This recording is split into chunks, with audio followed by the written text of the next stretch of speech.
You are the resistance. I'm Christopher Titus, and this is the Armageddon Update. Well, the guy who wants the Nobel Peace Prize started a war. Once again, we send off my war rig to bring back gasoline. What of you? It's hard to be that stupid and still not have to be reminded to breathe in and breathe out.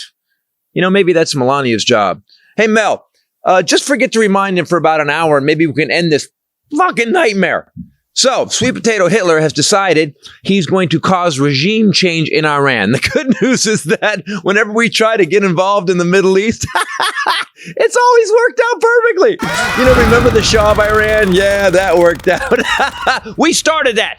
And that's why we are here now. The good news is that the people in the Middle East don't have a history of holding grudges for 2,000 years. Every time the U.S. has decided to get involved in changing the regime of a country, it's always worked out perfectly. You know, like Vietnam and Nicaragua, Afghanistan, Iraq, Florida. And it's always worked out cheaply and peacefully, as long as we pave the way to regime change with the bodies of American soldiers. And on 9/11, American civilians. We've always got so much out of getting involved in the other country's business. Like out of Vietnam, we got, out of Afghanistan. You know, we got the British and the Americans have spent billions, but the policy has been an abject failure. Okay, all right, but after we invaded Iraq, we got 4,400 dead Americans and a couple of $1 trillion spent for no fucking reason. Yeah! The good news is that this time we have the dumbest, most ignorant, top-notch, bankrupt, loser, pedophile, rapist in charge. Yeah, so take a deep breath and relax, because we're fine. What of you?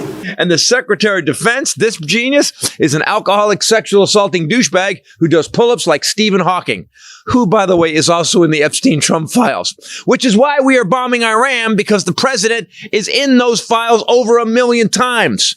So we're going to be fine. Relax. He'll start a world war and then we'll all ride into Valhalla on a hypersonic missile. Listen, we have the man who said American soldiers were suckers and losers. And that same guy is sending our soldiers to die. True American patriots who have made the ultimate sacrifice for our nation. And sadly, there will likely be more. Before it ends, that's the way it is. In a country that didn't attack us. And in fact, we had a deal with that country that this president made. We had a deal. This guy's deal made it so Iran couldn't make nuclear weapons, and we had inspectors making sure it was happening. But then this dickhead decided that the Iran nuclear deal that would have given us decades of peace was bullshit because it was negotiated by the black guy. The same black guy that shredded the orange loser president at the Correspondents' Dinner more than a decade ago.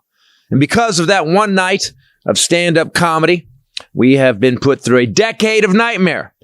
So let's show a clip, because we're here already. Mr. Trump, he certainly would bring some change to the White House.